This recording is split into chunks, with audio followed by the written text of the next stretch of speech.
आपकी स्क्रीन पर चल रही इस वीडियो में आप देख सकते हैं कि एक से एक हुस्न की परी अपनी कातिल अदाओं से बड़े धुरंधरों को टीवी पर कैसे पटखनी देती हैं। लेकिन जरा ठहरिए जनाब, रियल लाइफ की अदाकारा रियल लाइफ में उतनी खुश नहीं होती जितनी वो ऑन स्क्रीन कैमरे पर दिखाई देती हैं। तो आइए जाने पर्दे पर खुश दिखने वाली अदाकारा की रियल लाइफ के बारे में।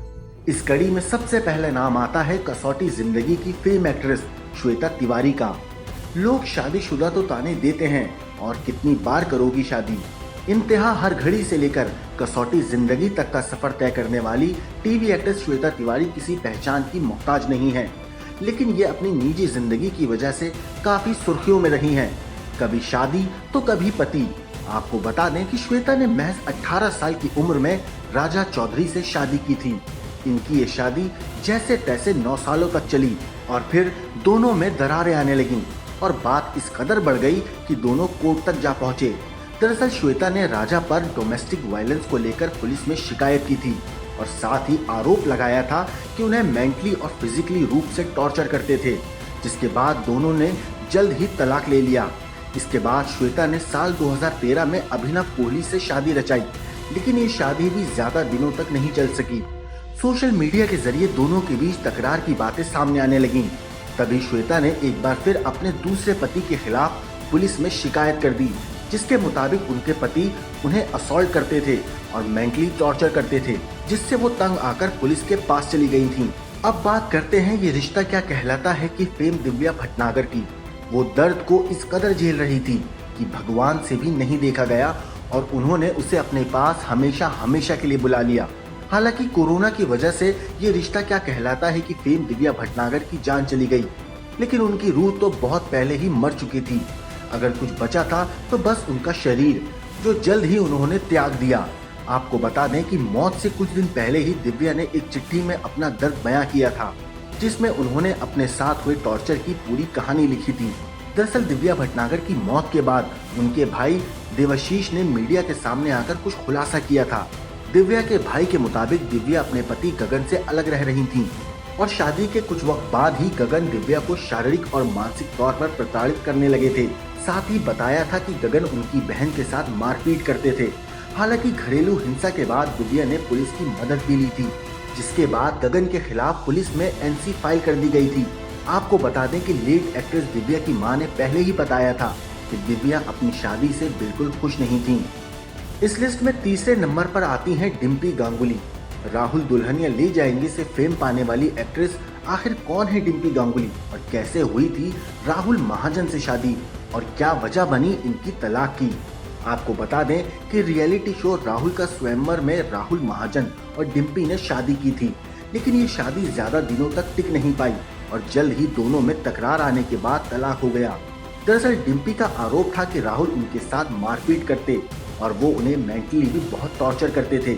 यहाँ तक कि फोन पर आए मैसेज को लेकर भी राहुल डिम्पी को पंच मार दिया करते, जिसके बाद ही डिम्पी ने तलाक की गुहार लगाई और जल्द ही दोनों ने अलग होकर अपनी अपनी नई दुनिया बसा ली और अब खुशहाल जिंदगी जी रहे हैं। इस जोड़ी से तो आप सभी वाकिफ होंगे। आपको बता दें कि निशा और करण 9 साल से भी ज्यादा वक्त से एक साथ थे।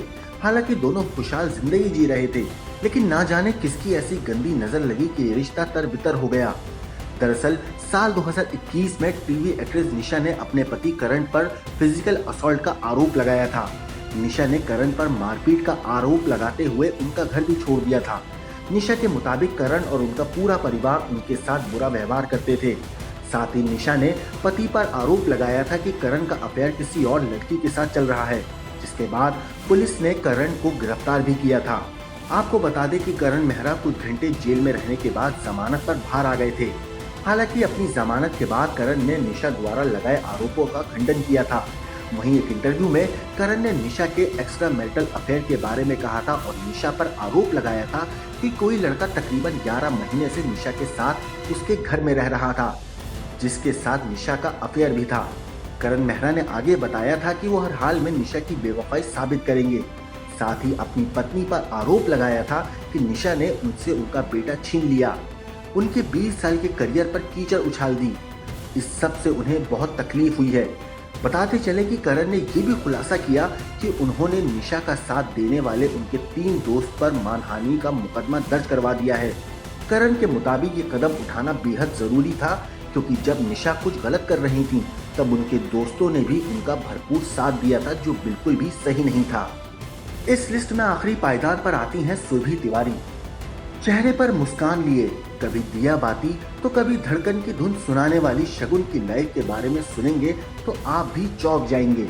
आखिर सबको रिश्तों में बांधने की सीख देने वाली, खुद के रिश्ते तितर बितर देख कैसे बिलक बिलक कर रो रही थीं। मैं किसी और से शादी करती तो आज मैं एक बच्चे की माँ होती। लॉकडाउन में लोगों ने प्यार किया, शादी की, लोगों को यहाँ बच्चा हो गया and I am craving for a child. Is it, am I wrong anywhere? एक लड़की हो के अगर मैं एक बच्चा अगर चाहती हूँ अपने पति से, तो क्या मैं गलत हूँ?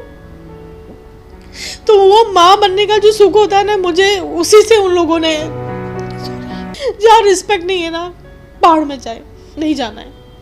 मैं ये 2 साल से मैं दोबारा कभी नहीं गई द्वारका, ऐसे नहीं, मैं कोई लोगों के साथ में नहीं रहना है। I don't want to see their face also, you no.